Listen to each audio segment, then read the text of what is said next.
This was a stunt. You call a stunt something that you know is going to happen. The vice president reigniting the fury over the flag. Inconvenienced tens of thousands of Colts fans to, again, use the flag and the anthem as a prop.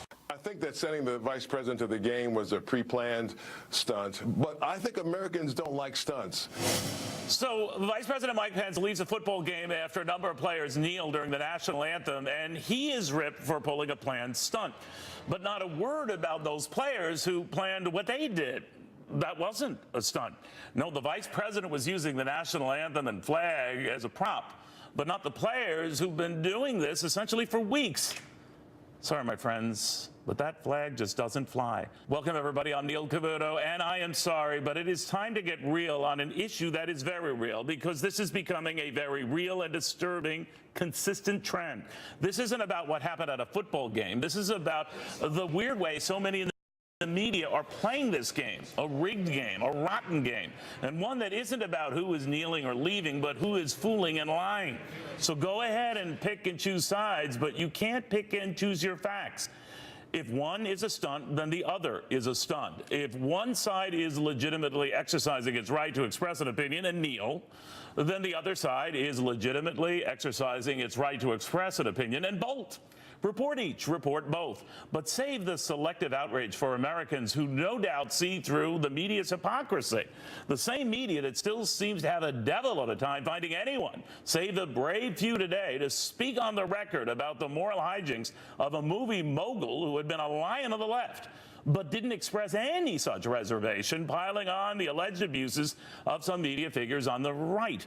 No, they're fair game, as are defending players protesting at a game and ridiculing politicians exiting that game. Now, I don't know about you, but I'm getting real tired of this game where the only standard seems to be a double standard. From the same game that dares select Republicans on piling up debt, ignoring the fact that when, well, liberals were in charge, we doubled our debt, or seized on a Las Vegas massacre as a rallying cry for gun control, even as California Democratic Senator Dianne Feinstein admits no law could have stopped the gunman behind that Las Vegas massacre. Now, that doesn't make Republicans saints any more than it makes Democrats sinners, but it should make us all think about rage that is real and rage that is manufactured, or put another way, news that is real versus news that is fake. Or at least not held with the same consistent standard. To the Hill's Judy Kurtz. Judy, what do you make of all this? Well, I think you're absolutely right, Neil. I think when it comes to this issue, the problem for me is there are two sets of rules for the media reporting on Vice President Pence and then the media reporting on the NFL players. When it comes to the NFL players protesting, it's seen as genuine, heartfelt. But when it comes to Vice President Pence showing his own form of demonstration, it's suddenly called a stunt and staged. I'm just wondering what to make of this, though, because the rage was palpable in the media over Pence, down to whether he was wasting taxpayer dollars or not, but not over all the stuff that preceded it. And I just thought that whether you're going to get all, hot and bothered about one, you should get hot and bothered about the other, and vice versa. That's right. I think the problem here is that the media, many members of the press, are calling foul on Pence, ascribing ulterior motives to this move. And look, as far as the money issue, maybe the timing could have been better, especially with the heightened focus on the cost of air travel with former Secretary Price leaving. But you have to say that certainly the demonstration worked. It's in the news now. But, Judy, when I, go around and look at the media reaction to this, it was far more vitriolic regarding the vice president and, by extension, his boss than any of the players. They were virtuous and seen as fighting for something that was, at their heart and core the right thing to do. Not so the other way around. That's right. I think, though, one of the issues here is President Trump seemed to give away the game plan, if you will, and that's a lot of the reason we're now having the press blow the whistle on Vice President Pence. But at the same time, the move worked because we're here talking about an issue that had largely faded over the past few weeks, a hot-button issue that really plays well to President Trump's base. I'm wondering, though, if it's going to change the way we look at games. In other words, the next Dallas Cowboys game, where the pressure will be on to do what Jerry Jones has succeeded in the past to do. That is, get his players and he himself to kneel in sympathy before the national anthem, then all rise for the national anthem. What do you think? Yeah, I certainly think all eyes are going to be on the national anthem for the near future. But listen, this certainly put points on the board for Trump once again with his base, a controversial issue that Pence has now put back in the news with his move. All right. Thank you, Judy, very, very much. Judy Kurtz. In the meantime, we're just learning that ESPN is suspending Jameel Hill for 2 weeks after encouraging a boycott of the Dallas Cowboys advertisers. Should they go ahead and see Jerry Jones punish any of the players or just bench them if they did not follow his order to stand for the national anthem? Sportscasting legend Warner Wolf on all of that. What do you make of what happened to her? Well, number one, I would say, Neil, you talk about a double standard. If Jameel Hill was a Caucasian, especially a male, and tweeted the same thing, and we had an African-American president, it wouldn't have taken ESPN 2 weeks. Out immediately. So there's your double standard for ESPN. And by the way, a suspension, it's not got a firing, but what do you make of that? Right, come on, big deal. It's like a 2-week vacation. No, that is weak, lame. What do you make of what she was saying there, though, that the NFL and all, they'll feel the pinch with advertisers, and advertisers should be the one boycotted if Jerry Jones were to force his way on players, that they had to stand for the national anthem and that they would be punished, or those would be punished who didn't follow? Well, it seems to me that she would be playing right into the sponsors' hands, because if the sponsors threatened, if the fans threaten to boycott the sponsors, you're going to lose sponsorship. And that's the only thing that's going to change this. If the sponsors drop out, season tickets, forget it. They'll give it to somebody else. Television, they don't care about the ratings. It's the sponsors. So she's saying that the Cowboys should, the people should boycott the sponsors. Well, yeah, if the sponsors don't show up, they're not going to pay the billions of dollars to the NFL. Warner, do you think that players have a right under this situation to protest or state their political differences, let's say because of the national anthem, flag, what have you, whether they're employees of a Jerry Jones or another team owner or, an employee of these organizations? Of course they have a right to protest, but not there. It's the wrong venue. You want to go protest? Yes, you have the right. Do it on your own time. Do it in your own place. The players are paid to perform. They're entertainers, and that's what they're paid for, not to do this. And they're protesting the flag and the anthem, which gives them the right to protest. This is backwards. And I'll tell you something else, which really sticks in my craw. 75% of the NFL players today are African American, and deservedly so, because they're the best at those positions they play. But instead of zeroing in on a small percentage of police brutality in this country, why not zero in on black crimes? 700 black people killed in Chicago already this year. That's your issue. If all lives should matter, okay, black lives matter, well then do something. And these kids, they idolize the gang members. They idolize NFL players. So maybe you would turn some around instead of zeroing on the other thing. Do you think this ESPN announcer knew what she was getting into, despite the fact that she had support, at least from her prior dust-up, from Rob Iger, the man who runs Disney, or ESPN's parent company, that she would be pushing it with these remarks and knew exactly what would happen? I don't know what gets into her mind. Maybe she's independently wealthy, doesn't need the 2 weeks. Maybe that's the way she feels. Maybe she doesn't care about a career. But again, it's a double standard. If anyone else said that, especially a Caucasian, against an African-American president, out, period, for good, gone. And I'll tell you one other thing, Neil, it really bothers me. You had 20 San Francisco 49er players kneel, and of course, former Governor Pence, the vice president, hey, he walked out. Great. If they had stood, he would have stayed and watched the game. But the point is, they walked out. Well, what about this? You take the 20 San Francisco 49er players and all the other players in the NFL that kneeled and invite them during the offseason, the 6 months, February, March, April, May, June, July, to go into the service for 6 months and earned $4,000 a month rather than $400,000 a month. Maybe they would learn some discipline, humility, what the flag and anthem is about, and maybe they would come out better citizens. All right, Warner, next time, let me know where you stand on these issues. I'm not quite clear. Warner Wolf, always good seeing you, my friend. Thank you very, very much. Thank you. All right, if it isn't enough that the president wants to decertify that agreement we have with Iran on nuclear weapons, now Iran is threatening a crushing response of its own if the U.S. goes so far as to designate the Iran Revolutionary Guard as a terror group. This looks like it's getting worse after this. All right, Iran is ticked at us for two things. One, this growing expectation that sometime this week, could happen tomorrow, who knows, the president's going to decertify that nuclear agreement we have. And then the Iranian Revolutionary Guard, now deemed itself a terrorist group, and worse, has to be treated as such.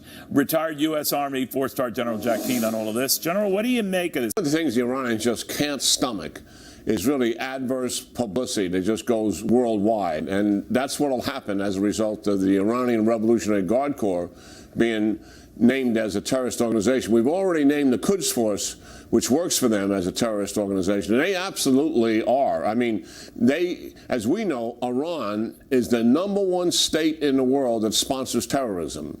And the fact is that the IRGC and the Quds Force do that. They have armed the Hezbollah with 160,000 missiles and rockets that are at various places in southern Lebanon. And they're there for one reason only, and that is Israel. The IRGC is on the ground running the war in Syria, and they systematically, on the ground, kill civilians with their own hands, death squads that go out into these villages. And when I'm not talking about opposition forces, I'm talking about families. They are systematically involved in genocide. So yes, we got to call them out, and we don't need to worry about the rhetoric that's going to come out of Iran. This is one of the things that really galls the president and his national security team, Neil, about the nuclear deal. Because all of this aggressive, assertive behavior that is so harmful to stability in the Middle East writ large has never been a part of the deal. And they are permitted to go about this, and we've given them billions and billions of dollars to help fuel and fund this kind of activity, and none of it is connected to the nuclear deal. So what happens now, General, if we go about trying to decertify this deal? Obviously, that doesn't mean it's advocated. It just sort of, we almost seem to be starting from scratch in that event.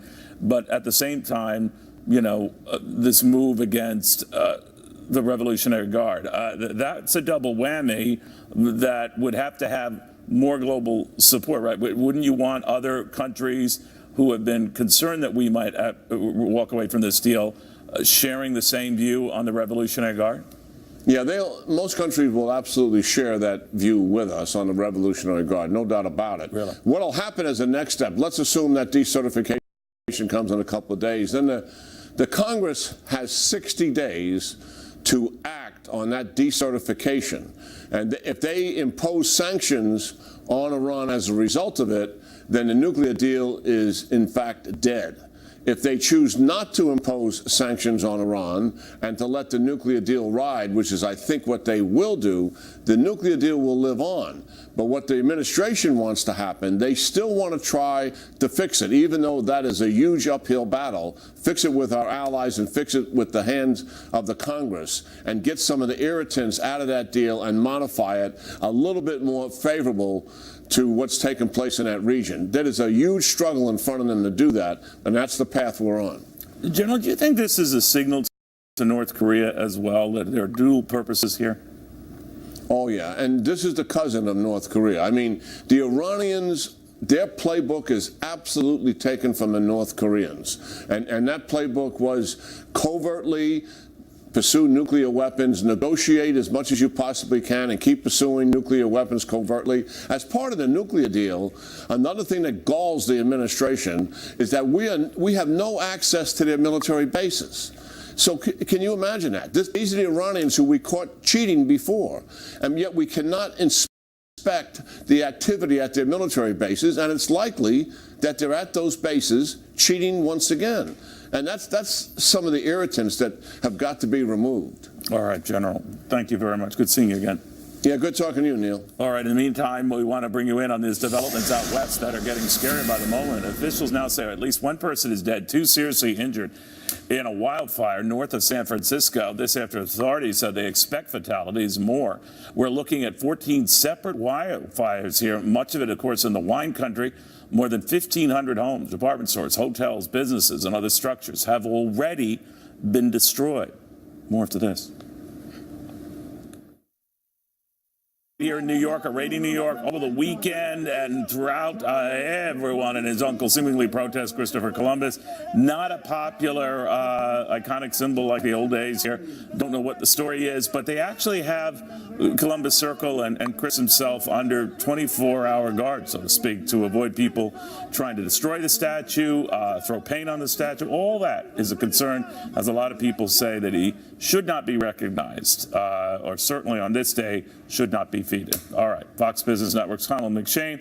It is weird, I grant you, we had an Irish guy covering the Columbus Day Parade, but that's just the way we roll. Connell, how did it go today? And this whole fuss, what is it about? Well, it really went well, Neil, when you stop and think about it, and maybe the rain has helped out a little bit here in New York in terms of the protests. But, you were talking about it a little bit, and, this has been going on for years, the protests over Christopher Columbus and this move to rename this day as Indigenous Peoples Day. But as I walk into Columbus Circle, where we are, the famed traffic circle here in New York, the statue here of Christopher Columbus has been under 24/7 guard. There's some NYPD officers.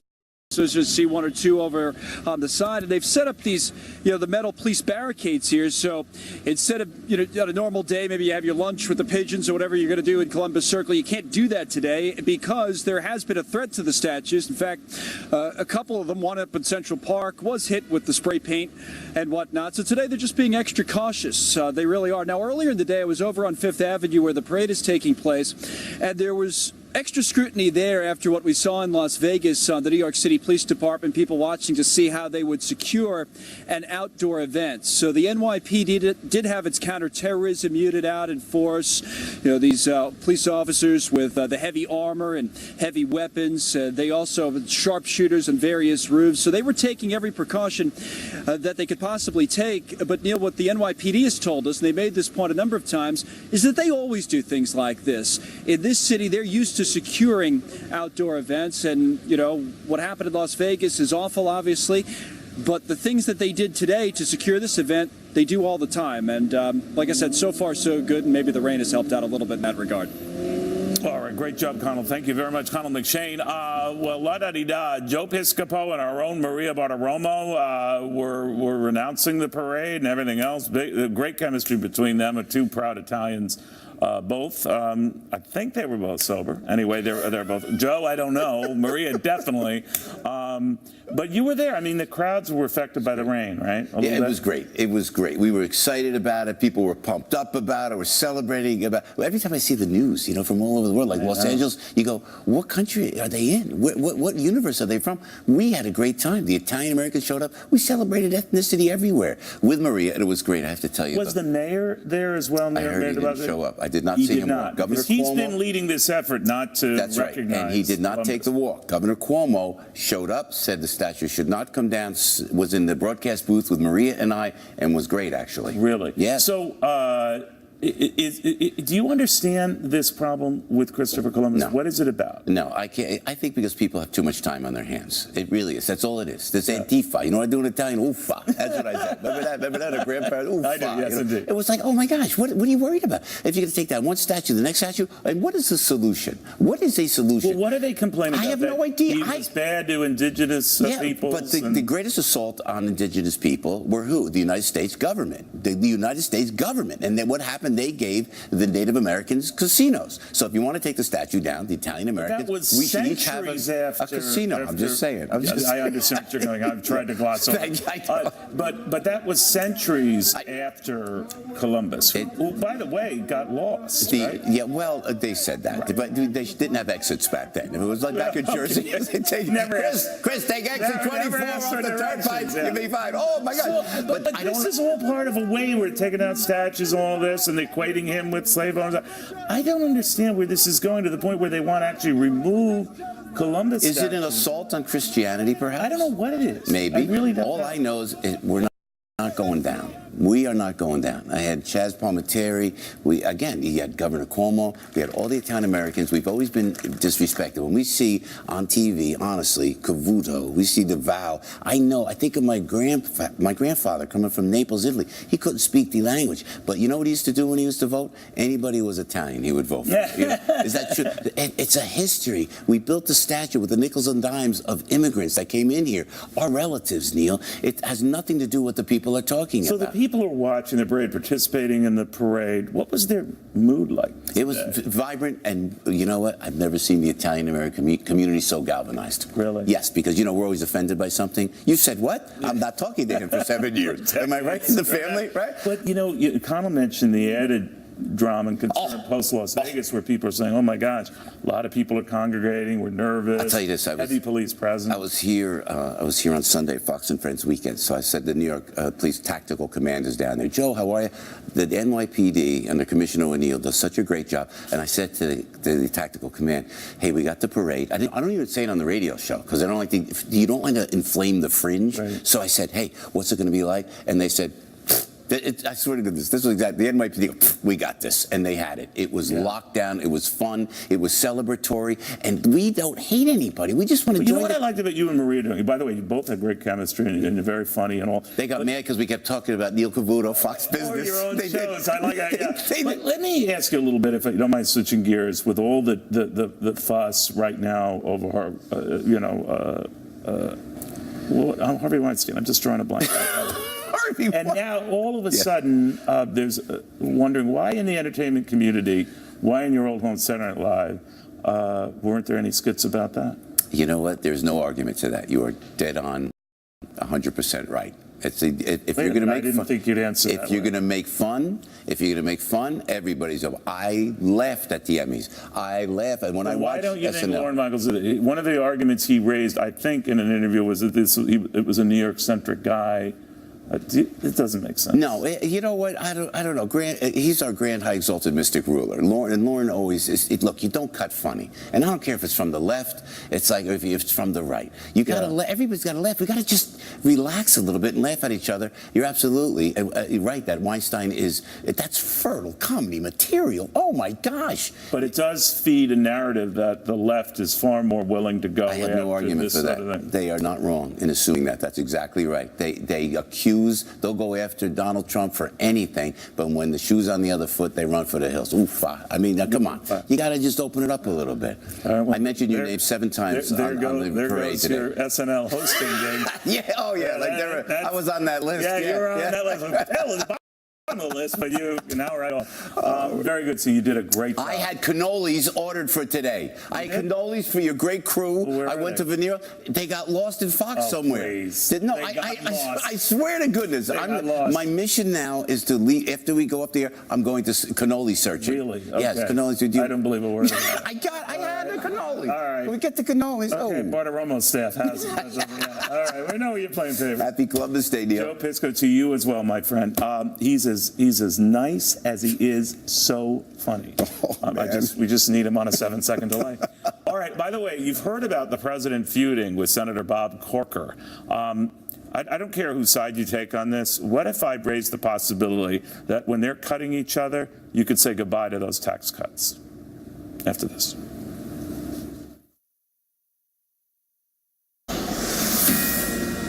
You know, for the life of me, I don't know where this began, the back and forth with Senator Bob Corker and the President of the United States, both trading barbs on Twitter over the Iran deal, health care, tax reform, who's an idiot. Bottom line, is this could really hurt tax cuts, because certainly a crucial vote might be, well, maybe not a given vote. And then that might tick off others in the Senate. Maybe not. We'll see. Fox Business's Charlie Gasparino, political consultant, Harlan Hill. Harlan, what do you think of that? Well, I think that what Senator Bob Corker has done here is beyond the pale. I mean, comparing the White House to a daycare center is not productive whatsoever. He invited this controversy, and it's because Bob Corker was going to lose his election, because the Republican Party that he was a member of has changed. And winners don't drop out of elections, and that's exactly what Bob Corker has done. Whether he dropped out because he was a winner or not, I mean, isn't the president in this case punching down, if that's what you think is the case? Well, this is somebody that he has to work with, right? I know. Well, good luck with that, right? Yeah. I mean, Neil, let's clarify here, because Harlan completely bastardized the facts of the last couple of days here. Oh my God. You did. Okay. Who tweeted first? It was the president.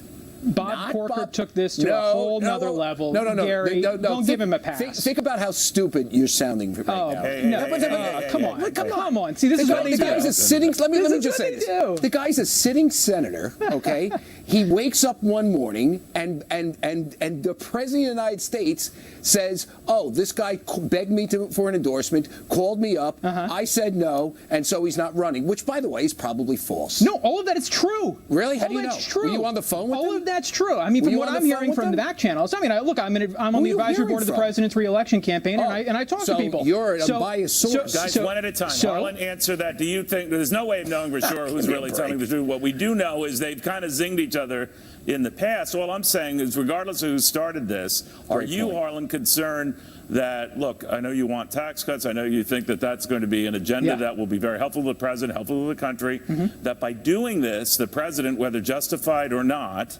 might have just guaranteed himself a no vote on something he badly needs as many yes votes as he can get. No, the president doesn't need massive tax cuts. The president doesn't need relief from the burdens of big government. The American people do. I know, and so if Bob Corker really cares about these people, then he comes to the table. He's imperiled that. Yeah, I reject the premise of this. Think about how ridiculous this is. It's almost funny to listen to Harlan defend this stupid action.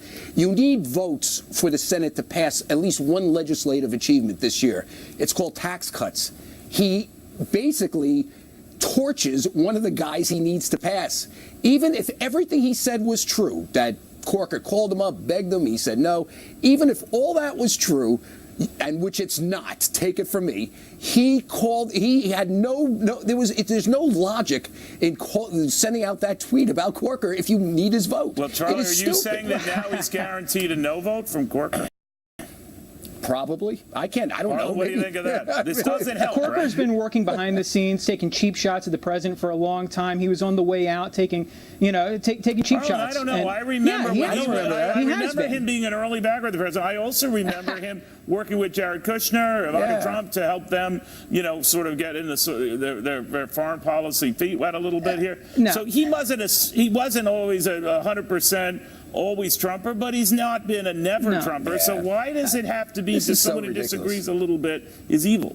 Oh, no. Well, the facts remain that Bob Corker was never a fan of the president. I mean, that's a fact. They were best friends during the campaign. What are you talking about? Because he wasn't blindly loyal, he did support him early on. And when times got tough, was he there? The most dire point in the campaign, was he there? No, that's not true. That's not true. He would not stick his neck out to defend the president during the most dire moments. During the most dire moments of the campaign. Charlie, your thoughts on this, by the way. I just forced you in this segment because I felt like it, but that, I can't say it.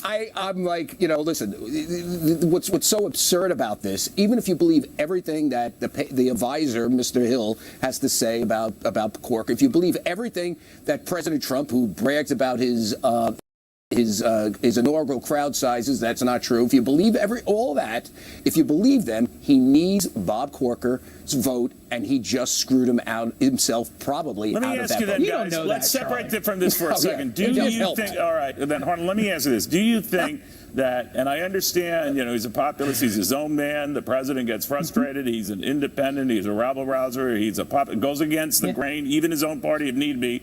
But eventually he's going to need votes. He's going to need support. And then this type of thing, whether justified or not, whether it was Senator Corker first who did this, I don't know what's what here. I will tell you that he's not helping his cause or agenda, right? Well, look, the president tried to play it nice for 7 months. He did. He tried to play it nice. Charlie, are you going to let me talk, or are you just going to run your mouth? Harlan, go ahead. Sorry. So he tried to placate Republicans, the establishment Republicans, for a long time. He outsourced much of the health care negotiation to Senator McConnell and Speaker Ryan, and they failed him, and they failed the American people. And so the president's done being nice. And guess what he did? He's not going to be nice because Charlie Gasparino wants him to be nice. And Harlan, guess what he's done again? He outsourced it the first time. They screw him over. He just outsourced tax cuts to them. No. How smart is that? Yes. No. 90% of this. The president said that he's going to put together a coalition to work with Democrats on tax reform. The president's going to get this done one way or another. Harlan, he needs votes, Harlan. Too soon to say, Charlie, whether this is the means to go about it, but I appreciate you both speaking your minds. I honestly do. On this great Columbus Day. Yeah, that's right.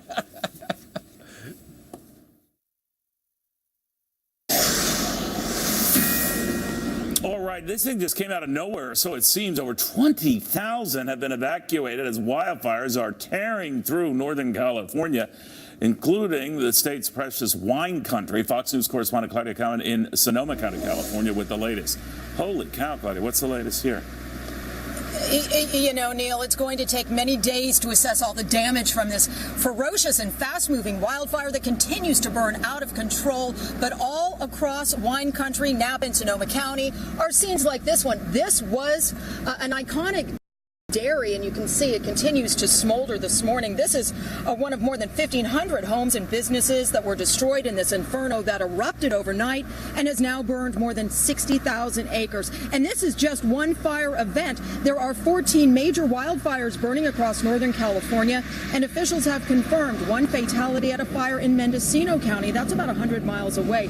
Now, there could be injuries here as well. We just don't know. Cell service is spotty. There is limited internet access, and a lot of people are frantically searching for loved ones. A number of residents have been reported missing. As you mentioned, some 20,000 people have been evacuated, and thousands of firefighters are battling the flames. Again, Neil, this fire continues to burn out of control and has scorched 60,000 acres here in Napa and Sonoma counties. Just a tragedy. Back to you. Claudia, when did it start, and how did it escalate so fast?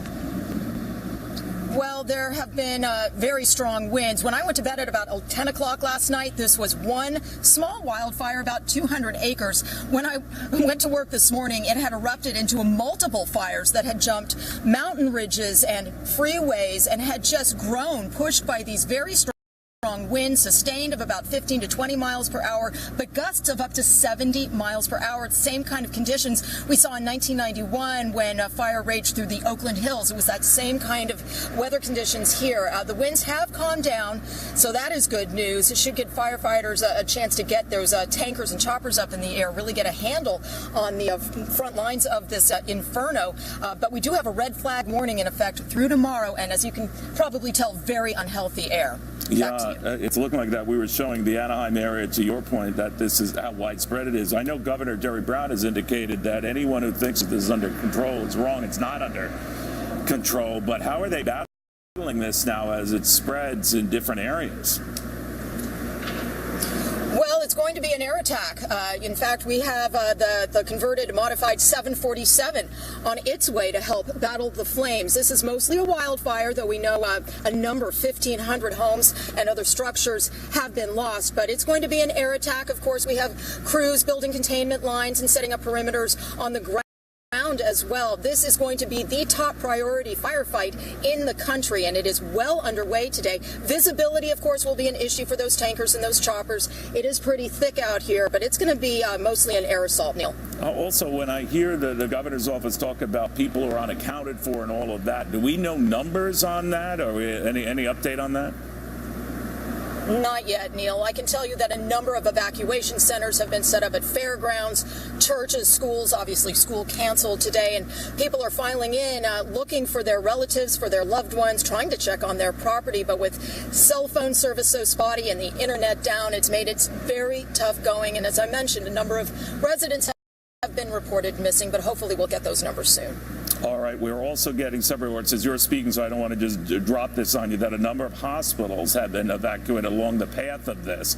Do we know what has happened to the patients in those hospitals? Well, we saw a long line of paramedic units and ambulances as we were coming up toward the Napa area, heading south on Highway 101. There are hospitals in Marin County, certainly San Francisco, and along the way, it's likely that some of those critical care patients were taken to those hospitals, as well as on the East Bay side to Oakland and Berkeley.